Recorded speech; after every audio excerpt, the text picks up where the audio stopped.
સૌથી પહેલા સમાચારોમાં વાત કરવી છે ધારાસભ્ય ચૈતર વસાવા ડેડિયાપાડાના આમ આદમી પાર્ટીના ધારાસભ્ય ચૈતર વસાવા છેલ્લા કેટલાય સમયથી ગાયબ હતા। એક મહિનાથી જ્યારે પોલીસ કર્મીઓને માર મારવાનો એમની ઉપર આરોપ લાગ્યો અને ત્યારબાદ તેઓ ભૂગર્ભમાં ઉતરી ગયા હતા અને આખરે હવે ચૈતર વસાવા સામે આવ્યા છે, સામેથી સરેન્ડર કર્યું છે। ક્યાં હતા ચૈતર વસાવા? આખરે કેમ એક ધારાસભ્યને શોધવા પડ્યા અને શોધે નહોતા જડતા? એવા તો ક્યાં ભૂગર્ભમાં ઉતરી ગયા? અને હા, જ્યારે એક મહિના કરતા વધારે સમય પછી ધારાસભ્ય શ્રી સામે આવ્યા છે ત્યારે શું કહી રહ્યા છે હિરેન પાસેથી જાણીએ। હિરેન,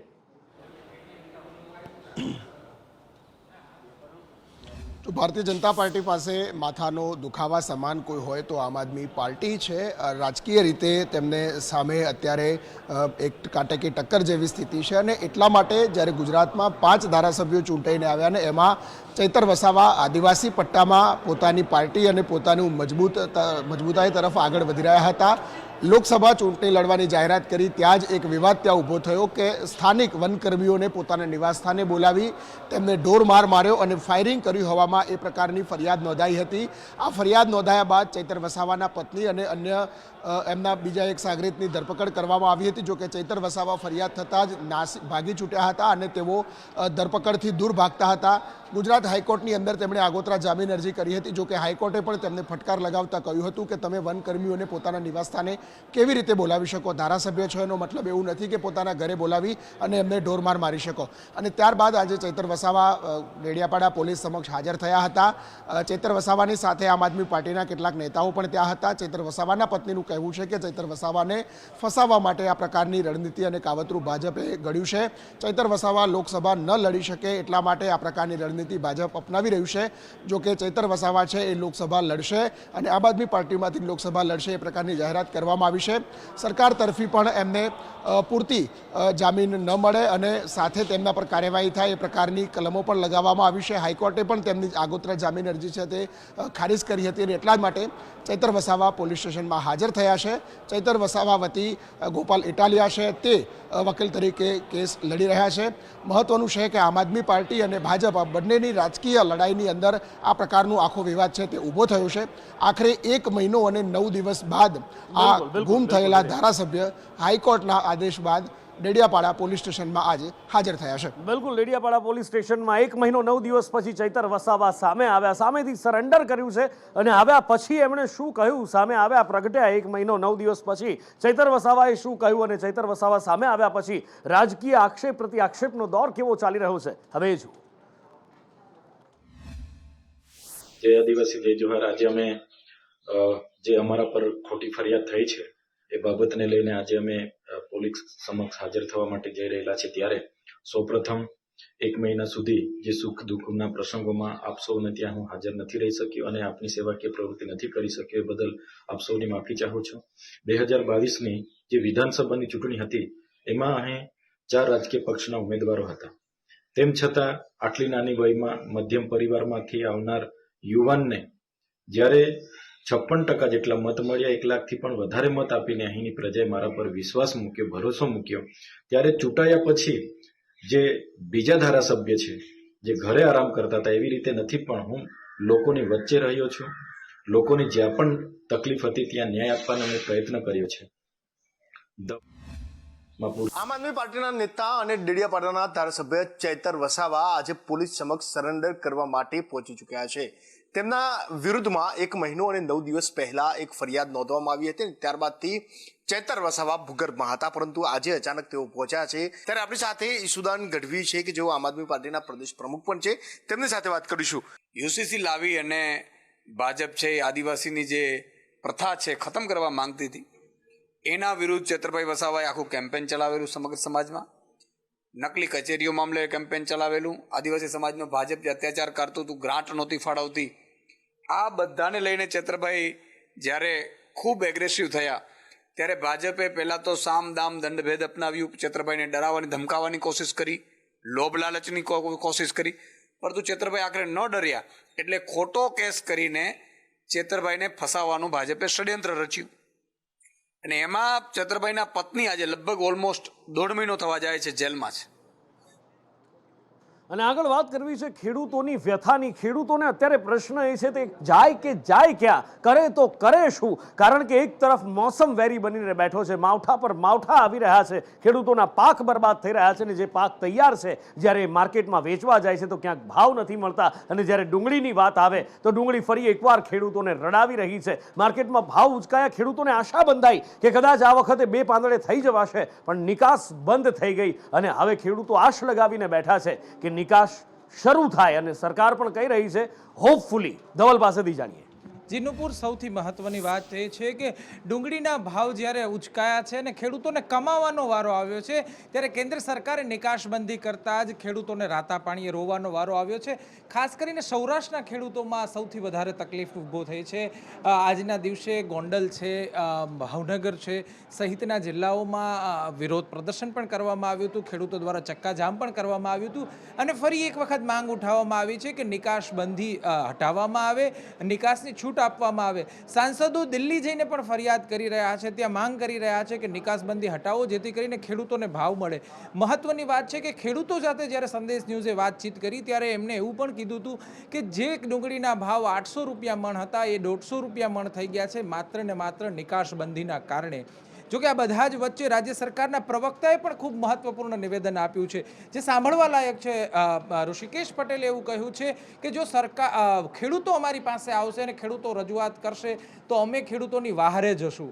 પરંતુ ખેડૂતો તો કેટલી બધી માંગ કરી ચૂક્યા છે, ઘણા બધા પત્રો લખી શક્યા છે. ખેડૂતો એવું પણ કહી રહ્યા છે કે અમે ગામથી લઈ ગાંધીનગર સુધી રજૂઆત કરી છે, પરંતુ સરકારે હજુ સુધી કોઈ જ કાર્યવાહી કરી નથી. બિલકુલ, એટલે એક તરફ ખેડૂતોની ચિંતા પણ સાચી છે અને બીજી બાજુ સરકારની ચિંતા પણ સાચી છે, કારણ કે ભૂતકાળમાં એવું થયું છે કે ડુંગળીની જ્યારે અછત પડી હોય અને નિકાસ ચાલુ રહી હોય, સરકાર દ્વારા નિકાસ ચાલુ રાખવામાં આવી હોય, પરિણામે મોંઘા ભાવની ડુંગળી આયાત કરવાના દાખલા પણ આ દેશની અંદર ભૂતકાળમાં બની ચૂક્યા છે. એટલા માટે જ કદાચ સરકાર ફૂંકીને પગલાં લઈ રહી છે, પણ બીજી બાજુ એની વિપરીત અસર ખેડૂતો ઉપર પડી રહી છે, અને ખેડૂત રાતા પાણીએ રોઈ રહ્યો છે. એક જ માંગ કરી રહ્યો છે કે જો સરકાર ડુંગળીની નિકાસ બંધ કરે છે અમને કોઈ વાંધો નથી, પણ ડુંગળી સરકાર ખરીદી લે. આ એક વચ્ચેનો રસ્તો જે ખેડૂતો કહી રહ્યા છે એ બની શકે કે સરકાર આ ડુંગળીની ખરીદી શરૂ કરે તો એક વચ્ચેનો રસ્તો નીકળી શકે છે કે દેશમાં ડુંગળીની અછત પણ ન રહે, આયાત કરવાનો વારો પણ ના આવે, અને ખેડૂતોએ રાતા પાણીએ રોવાનો પણ વારો ના આવે. આશા એ જ રાખીએ કે સરકાર આ વચ્ચેના રસ્તા પર કદાચ અમલ જલ્દીથી શરૂ કરે, અને એના એંધાણ પણ અત્યારે દેખાઈ રહ્યા છે.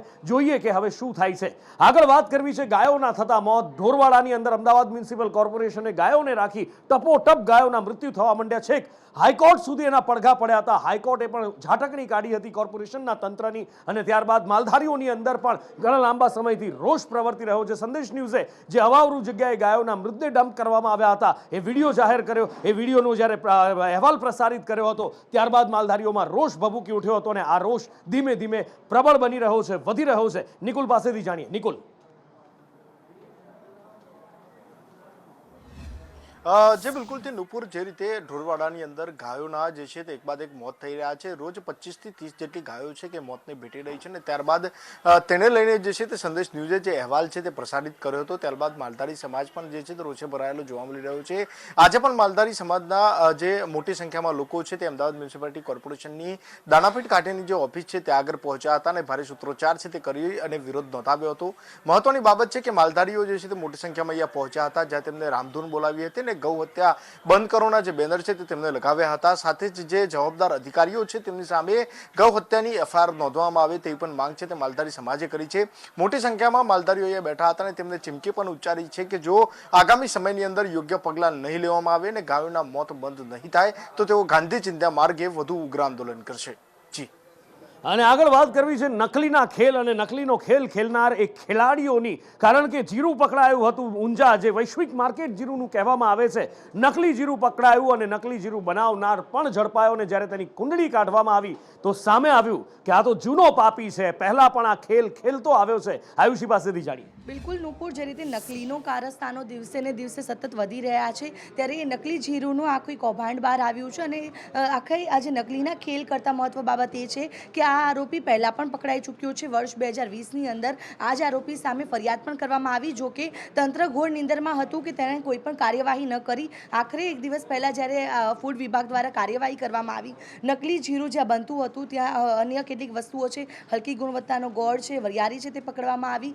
ધર્મેન્દ્ર પટેલ નામનો જે આરોપી છે, જે વેપારી છે, કે જે આ પહેલાં વર્ષ 2020ની અંદર પણ તેની સામે ફરિયાદ થઈ ચૂકી હતી કે આ નકલી જીરું વેચી રહ્યો છે. જોકે તેની સામે કોઈ પણ કાર્યવાહી ન થઈ અને હવે જ્યારે આરોપી પકડાઈ ગયો છે ત્યારે આખું કારસ્તાન બહાર આવ્યું છે કે આ નકલી જીરું બનાવી અને દિલ્હી વેચતો હતો અને દિલ્હીથી વેપારીઓ છે કે અન્ય રાજ્યોમાં ઉત્તર પ્રદેશ હોય કે મધ્યપ્રદેશ હોય અન્ય રાજ્યમાં આ નકલી જીરું મોકલતો હતો, જે માટે તે હલકી ગુણવત્તાની વરિયાળી અને હલકી ગુણવત્તાનો ગોળ જે છે તેનો ઉપયોગ કરતો હતો. એટલે આખો ખેલ જે બહાર આવ્યો છે તેનાથી મહત્વ એ છે કે આ જ ખેલ 2020માં જો તંત્રએ પકડ્યો હોત, જો કાર્યવાહી કરી હોત, તો કદાચ છેલ્લા આજે 3 વર્ષમાં જે લોકો છે કે આ નકલી જીરું આરોગી ગયા છે તેમના સ્વાસ્થ્ય સાથે છેડા ન થાત.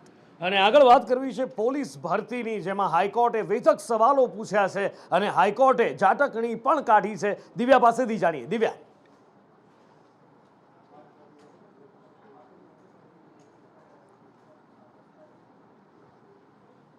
દિવ્યા સાથે સંપર્ક તૂટી ગયો છે. અમે સંપર્ક કરી રહ્યા છીએ. પોલીસ ભરતીને લઈને છેલ્લા ઘણા લાંબા સમયથી ચર્ચાઓ ચાલી રહી છે. ઘણી બધી ખાલી જગ્યાઓ પડેલી છે, એ જગ્યાઓ ભરવાની વાત પણ ચાલી રહી છે.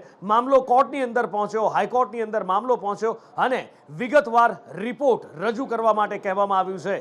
દિવ્યા જોડાઈ ચૂક્યા છે. દિવ્યા પાસેથી વિગતો લઈએ. દિવ્યા,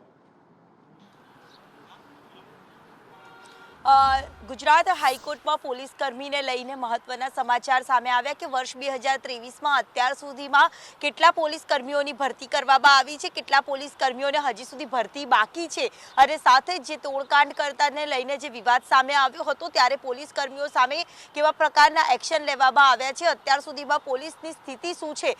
મહત્વનું છે કે પોલીસ કર્મીઓના કામનું ભારણ વધતું હતું, પોલીસ કર્મીઓની હાલત ઘણી વખત કથળાયેલી બનતી હતી, તો કેટલીક વખત પોલીસો દ્વારા કરવામાં આવતી ભેદભાવ નીતિના કારણે પણ અલગ અલગ ફરિયાદો કરવામાં આવતી હતી, જે તમામ કારણોને લઈને ગુજરાત હાઈકોર્ટે સુઓ મોટો દાખલ કરી હતી અને જે અંતર્ગત અત્યાર સુધી વર્ષ 2023માં કેટલી ભરતીઓ બાકી છે, કેટલી ભરતીની નિમણૂક કરવામાં નથી આવી, સુપ્રીમ કોર્ટના આદેશ પ્રમાણે ગુજરાત હાઈકોર્ટે રાજ્ય સરકારને આદેશ આપ્યો છે અને વિગતવાર ડેટા છે તે રજૂ કરવા માટેનો આદેશ છે તે રાજ્ય સરકારને ગુજરાત હાઈકોર્ટે કર્યો છે. જી, તથ્ય કેસ એટલે કે ઇસ્કોન બ્રિજ અકસ્માત કેસ કે જેમાં તથ્ય પટેલે બેફામ રીતે કાર ચલાવી રાતના અંધકારની અંદર કેટલાય કુળદીપકોને કચરી નાખ્યા, કેટલાય પરિવારોના દીપક ઓલવી નાખ્યા હતા, પરિવારોને નોંધારા બનાવી દીધા હતા. આ કેસમાં કોર્ટમાં સુનાવણી હાથ ધરવામાં આવી અને બંને પક્ષનો કોર્ટે ઉધડો લીધો છે. આખરે શા માટે? જાણીએ દિવ્યા પાસેથી. દિવ્યા, નુપુર, ઇસ્કોન બ્રિજ અકસ્માત કેસ મુદ્દે આજે તથ્ય પટેલ અને પ્રજ્ઞેશ પટેલની ચાર્જ ફ્રેમ માટેની પ્રક્રિયા માટેની ગ્રામ્ય કોર્ટમાં સુનાવણી હાથ ધરવામાં આવી હતી, પરંતુ તથ્ય પટેલની અરજી હાઈકોર્ટમાં પેન્ડિંગ હોવાના કારણે ગ્રામ્ય કોર્ટમાં ચાર્જ ફ્રેમ ન થઈ શકે તેવા પ્રકારની રજૂઆત કરવામાં આવી હતી. આ સાથે સરકારી વકીલ તરફથી કેટલાક એવા પુરાવા કોર્ટને સોંપવામાં આવ્યા હતા, પરંતુ પુરાવા યોગ્ય રીતે મૂકવામાં નહોતા આવ્યા અને શા માટે પુરાવા આ પ્રકારના મૂકવામાં આવે જેને લઈને સરકારી વકીલને કેટલાક વેધક સવાલ પણ કર્યા હતા. જો કે સરકારી વકીલે જવાબ યોગ્ય રીતે ન આપતા ગુજરાત હાઈકોર્ટે સરકાર પક્ષ અને જે આરોપી હતા તેમના વકીલ બંને પક્ષનો ઉધડો લીધો હતો અને યોગ્ય તપાસ રિપોર્ટ જે છે તેનો વિગતવાર ડેટા આપવો હોય તો યોગ્ય રીતે સ્ટેમ્પના લગાડીને જ આપવો જોઈએ તેવા પ્રકારની કેટલાક વેધક શબ્દ ઝાટકણી પણ કાઢી હતી. કારણ કે આ પ્રકારે બેદરકારી જ્યારે બંને પક્ષના વકીલોની સામે આવતી હોય છે ત્યારે કોર્ટ કાર્યવાહીમાં પણ વિલંબ થતો હોય છે, અન્ય કેસોને પણ નુકસાન થતું હોય છે તેવા પ્રકારની મૌખિક ટકોર ગ્રામ્ય કોર્ટના જસ્ટિસ દ્વારા કરવામાં આવી હતી. જી, અને આગળ વાત કરવી છે કે એવી સનસનીખેજ લૂંટની કે જોવાવાળા પણ થથરી જાય. વાત છે ગ્રામ્ય વિસ્તારની, સાબરકાંઠાના, કે જ્યાં આગળ આ દિલ ધડક લૂંટ થઈ છે. કેવી રીતે લૂંટ થઈ અને કોણ છે લૂંટારા? આખરે આ લૂંટને કેવી રીતે અંજામ આપ્યો, કેવું પ્લાનિંગ કર્યું હતું? હિતેશ પાસેથી જાણીએ.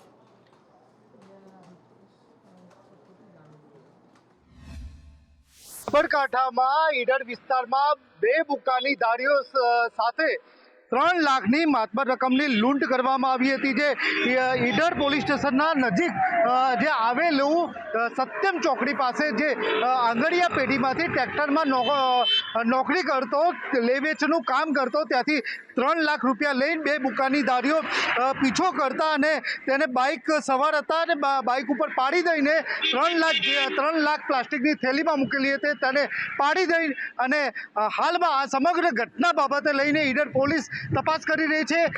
સ્થાનિક પોલીસ તેમજ એલસીબી અને એસઓજી સમગ્ર લૂંટ પ્રકરણમાં તપાસનો ધમધમાટ શરૂ કર્યો છે. હિતેશ રાવલ, સંદેશ ન્યૂઝ, સાબરકાંઠા. તો એક તરફ સાબરકાંઠામાં લૂંટારુઓનો તરખાટ તો બીજી બાજુ વાપીની અંદર ઠગ ભગતોનો તરખાટ જોવા મળ્યો છે, જેમાં રૂપિયા ભરેલી થેલી લઈ અને ઠગબાજો ફરાર થઈ ગયા છે. સીસીટીવીની અંદર પણ એ કેદ થયું છે. જે સીસીટીવી તમે જોઈ રહ્યા છો વાપીના છે, જેમાં ડિલિવરી મેનની રૂપિયા ભરેલી થેલીની ચોરી થઈ ગઈ છે. પાન મસાલાની ડિલિવરી આપનાર શખ્સ પાસેથી આ ચોરી કરવામાં આવી અને ગઠિયાઓ 60,000 રૂપિયા ભરેલી થેલી લઈ અને ફરાર થઈ ગયા.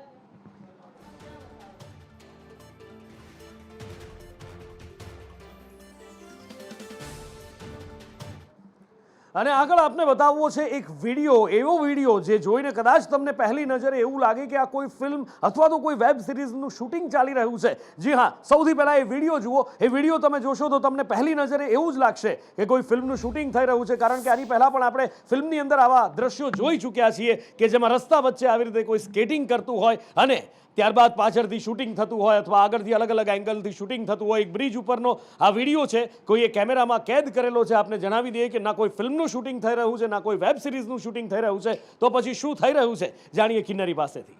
બિલકુલ નુપુર, જે પ્રમાણે આ વિડીયો જે બતાવાયો છે, આ વિડીયોની અંદર એક યુવક સ્કેટિંગ કરી રહ્યો છે, ફ્લાયઓવર બ્રિજની ઉપર સ્કેટિંગ કરતો જોવા મળી રહ્યો છે અને તેનો હાથ પકડીને એક જે વાહન ચાલક છે બે તે જઈ રહ્યા છે. અને આ વિડીયો જે છે તે સુરતનો છે અને જો મહત્વપૂર્ણ રીતે વાત કરવામાં આવે, વાહનોની અવરજવર આ પુલ ઉપર ચાલુ હતી, ફ્લાયઓવર બ્રિજ ઉપર ચાલુ હતી અને તેની વચ્ચે આ પ્રમાણે સ્કેટિંગ કરતો વિડીયો સામે આવ્યો છે. ઘણીવાર આ પ્રકારના વિડીયો સામે આવતા હોય છે. લોકો કરતબ કરવા માટે થઈને, સ્ટન્ટબાજી કરવા માટે થઈને, ઘણીવાર વિડીયોઝ ઉતારવા માટે, રીલ્સ બનાવવા માટે થઈને આ પ્રકારની સ્ટન્ટબાજી કરતા હોય છે. પરંતુ આ પ્રકારની હરકત કરવાની અંદર જીવનું જોખમ પણ રહેલું હોય છે અને જો અકસ્માત થઈ જાય છે ક્યારેક, તો પછી જવાબદાર કોણ, તેવા સવાલો પણ અત્યારે ઉઠી રહ્યા છે. ત્યારે હવે આ વિડીયોને લઈને જે પોલીસે તપાસ શરૂ કરી છે, આ યુવકને શોધવા માટે થઈને પોલીસ દ્વારા તપાસ શરૂ કરવામાં આવી છે. જી, વિડીયો લઈને પોલીસે તપાસ શરૂ કરી છે અને આ વિડીયો ક્યાંનો છે, શું છે, કોણ છે,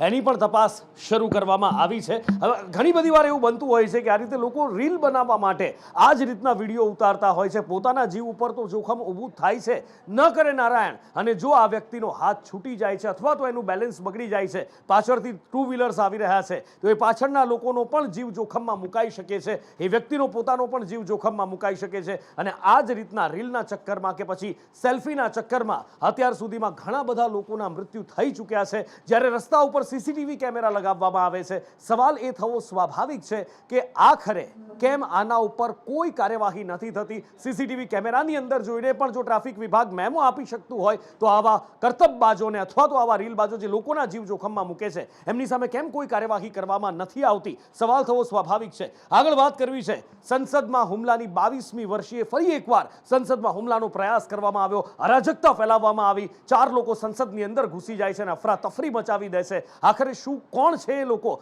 એ સામે આવ્યું છે અને એની સાથે સાથે શું કાર્યવાહી કરવામાં આવી રહી છે. સંસદની અંદર ઘૂસી અફરાતફરી મચાવવાનો એમનો શું પ્લાન હતો, એની પાછળનો શું આશય હતો, અજય પાસેથી જાણીએ. અજય.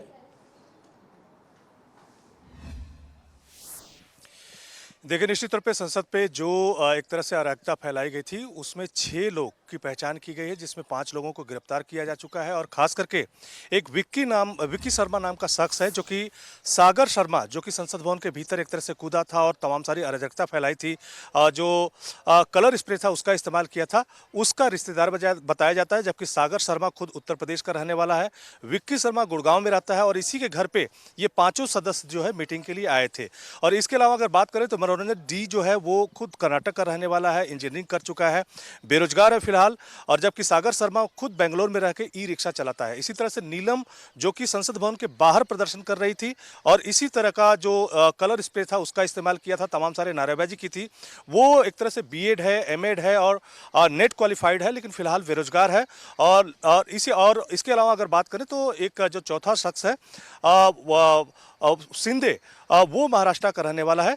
ये जो 5 सदस्य हैं, पहले ही कहा जा रहा है कि 1-1.5 साल पहले ही आपस में मिल चुके हैं, कई बार मीटिंग कर चुके हैं। यहाँ तक कि सागर शर्मा और मनोरंजन डी जो है पहले भी संसद आ चुके हैं और इस बात का पता लगा चुके हैं कि संसद में अगर घुसना हो और कुछ चीज़ें ले जानी हो तो किस तरह की पूरी जो स्क्रूटनी होती है सिक्योरिटी की, उसका एक तरह से पता लगाने के बाद, रेकी करने के बाद ही इस बार आया था।